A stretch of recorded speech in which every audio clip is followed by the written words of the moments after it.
நாட்டின் அரசியல் களத்தில் மீண்டும் ஆதிக்கம் செலுத்த வேண்டும் என்றால் அம்னோ தன் பழைய வசதியான கோட்டையை விட்டுவிட்டு வெளியே வந்து புதிய சிந்தனைகள் மற்றும் ஆக்கப்பூர்வமான நடவடிக்கைகளை மேற்கொள்ள வேண்டும் என்று அம்னோ தலைவர் அமர் ஜாகிர் ஹமீடி தெரிவித்துள்ளார். அம்னோ கடந்த கால நினைவுகளில் மட்டும் சிக்கிக்கொண்ட கட்சியாக பார்க்கப்படக்கூடாது என்றும் அதற்கு பதிலாக முழுமையான மறுமாற்றம் செய்யப்பட வேண்டும் என்றும் அவர் வலியுறுத்தினார். இதில் அரசியல் விளம்பர யுத்திகளும் முக்கிய பங்கு வகிக்க வேண்டும் என்றும், இந்த மாற்றம் அம்னோவுக்கு மட்டும் அல்லாமல் பரிசான் நேஷனல் கூட்டணி கட்சிகளுக்கும் பொருந்த வேண்டும் என்று அவர் தெரிவித்தார். 20 ஆண்டுகளுக்கு பிறகான திசையை மட்டும் நாம் யோசிக்க கூடாது. இன்னும் சுமார் 22 மாதங்களில் பொது தேர்தல் எதிர்நோக்கி இருக்கிறோம். அதனால் இப்போதே நல்ல தயாரிப்பாக, தரமான முத்திரையாக, திறம்பட விளம்பரம் செய்ய தெரிந்த கட்சியாக மாற வேண்டும் என்று ஜாகித் கூறினார். 2018 மற்றும் 2022 பொதுத் தேர்தல்களில் நடந்ததைப் போலவே மக்கள் மீண்டும் முடிவெடுத்தால் அதுவே நமது வீழ்ச்சி காலம். அம்னோ 100 ஆண்டுகள் நிறைவு எட்டும் 20 ஆண்டுகளுக்கு பிறகு கட்சியை மூட வேண்டிய நிலை கூட வரலாம் என்ற பயம் தனக்கு இருக்கிறது என்று ஜாகித் கூறினார். கோலாலம்பூரில் நடைபெற்ற அம்னோ அரசியல் பள்ளியின் முதல் ஆண்டு நிறைவு நிகழ்ச்சியில் அவர் ஆற்றிய உரையின் போது இதனை தெரிவித்தார். அம்னோ மற்றும் பரிசான் நேஷனலை வலுப்படுத்த கட்சிக்கு எதிராக உருவாக்கப்பட்டுள்ள எதிர்மறை கதைகளையும் பார்வைகளையும் முறையாக எதிர்கொள்ள வேண்டும் என்றும் அவர் வலியுறுத்தினார். நமது தயாரிப்பு நல்லதாகவே இருந்தாலும் மக்களிடையே உள்ள எதிர்மறை பார்வை மாறாவிட்டால் அம்னோ முன்னேற முடியாது. இந்த பார்வை ஒரு கூட்டு கனவு கொடுமை. அதை சரியான முறையில் உடைத்தே ஆக வேண்டும் என்று ஜாகித் கூறினார். அம்னோ அரசியல் பள்ளியில் பட்டம் பெற்றவர்கள் எதிர்கால அம்னோ தலைவர்கள் மட்டுமல்லாது கட்சியின் இளம் சிந்தனையாளர்கள் என்றும், அவர்கள் பிரச்சனைகளை ஆய்வு செய்து மேலிட தலைமைக்கு ஆலோசனைகள் வழங்க வேண்டும் என்றும் அமர் ஜாகித் ஹமீடி கேட்டுக்கொண்டார். பரிகாத்தான் நேஷனல் கூட்டணியில் இருந்து பாஸ் விலகவிருக்கிறது என்ற தகவல்களை அக்கட்சியினர் நிராகரித்துள்ளனர். கடந்த வெள்ளிக்கிழமை தொடங்கி 3 நாட்கள் நடைபெற்று வந்த இந்த போக்குகள் தொடர்பான எந்த ஒரு விவாதமும் நிகழவில்லை என்றும் தெரிவித்துள்ளனர். அது உண்மை அல்ல. நாங்கள் பரிகாத்தானுடன் ஒன்றுபட்டு இருக்கும் நிலையிலேயே தொடர விரும்புகிறோம் என்று பாஸ் கட்சி தலைவர் அப்துல் ஹடி அவாங் தெரிவித்துள்ளார். பரிகாத்தான் நேஷனல் கூட்டணியில் உள்ள 4 கட்சிகளும் ஒருமித்த செயல்பாட்டில் தொடர உறுதி செய்துள்ளதாக அக்கட்சியின் பொதுச் செயலாளர் தக்கியுடின் ஹசன் தெரிவித்துள்ளார். ஏற்கனவே கூட்டணியில் உள்ளோம், ஒருவரையும் புறக்கணிக்க முடியாது.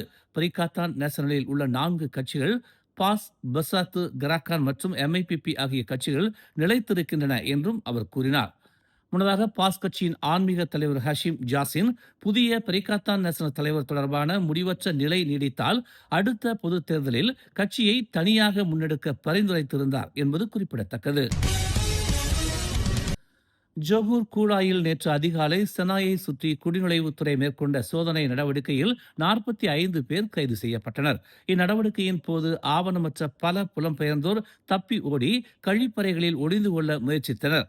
அதிகாலை 1:05 மணி அளவில் 27 அமலாக்க அதிகாரிகள் ஈடுபட்ட இந்த நடவடிக்கையில் 20 முதல் 45 வயதுக்குட்பட்ட புலம்பெயர்ந்தோர் கைது செய்யப்பட்டதாக ஜொகூர் குடிநுழைவுத்துறை இயக்குநர் டத்தோ முகமது ரூஸ்டி முகமது டாருஸ் தெரிவித்தார்.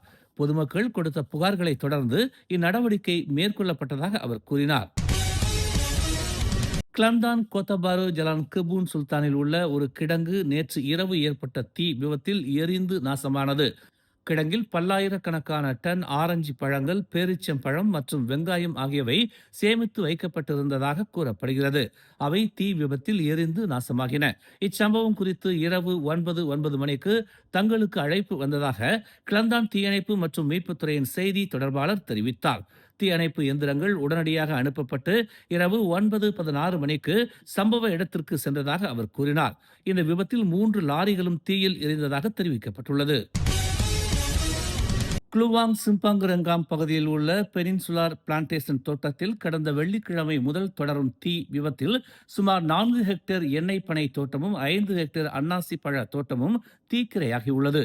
ஜொகூர் தீயணைப்பு மற்றும் மீட்புத்துறை வெளியிட்ட தகவலின்படி பாதிக்கப்பட்ட பகுதிகளில் சுமார் 25 விழுக்காடு அளவில் தீ கட்டுப்படுத்தப்பட்டுள்ளதாகவும், ஆனால் பலத்த காற்று வீசுவதால் தீ அணைப்பு பணிகளில் சிரமம் ஏற்பட்டுள்ளதுடன் எரிந்த தீப்பொறிகள் பிற பகுதிகளுக்கும் பரவுவதற்கான அபாயம் உருவாகி உள்ளதாகவும் தெரிவிக்கப்பட்டுள்ளது.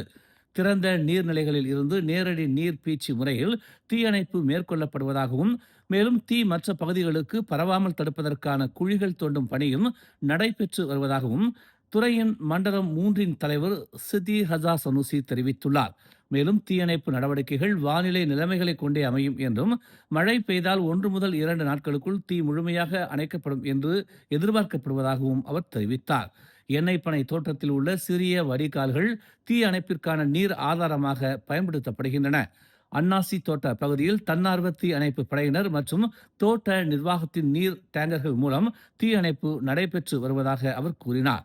தற்போது தீ கட்டுக்குள் கொண்டு வரப்பட்டுள்ளதாக தெரிவித்த சித்தி ஹஜார், அன்னாசி தோட்டம் குடியிருப்பு பகுதிக்கு அருகில் இருப்பதால் தொடர்ந்து கண்காணிப்பு மேற்கொள்ளப்படுவதாகவும் கவலை தெரிவித்தார்.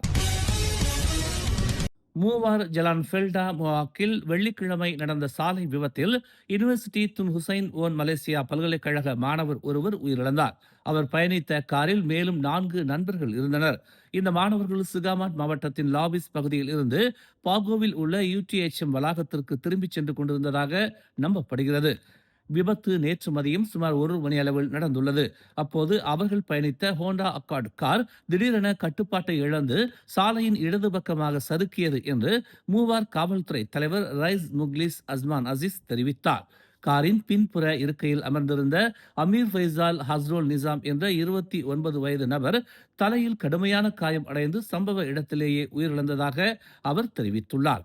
இந்த விபத்தில் தமீர் அமீம் முக்சானி ஆரிஸ் எனும் 21 வயது நபர் கடுமையான காயங்களுடன் சிகிச்சை பெற்று வருகிறார். அமீர் இக்வான் அகமது நூருல் லயில், ஜமான் மூசா, ஹகீமி ஹிஷாமுத்தீன் ஆகியோர் லேசான காயங்களுக்கு உள்ளாகினர். அனைவரும் தற்போது சிகாமாட் மருத்துவமனையில் சிகிச்சை பெற்று வருகின்றனர். உயிரிழந்த அமீர் ஃபைசாலின் உடல் உடற்கூறு ஆய்வுக்காக சுல்தானா ஃபாத்திமா சிறப்பு மருத்துவமனைக்கு அனுப்பி வைக்கப்பட்டுள்ளதாகவும் இவ்வழக்கு குறித்து விசாரித்து வருவதாகவும் தெரிவிக்கப்பட்டுள்ளது.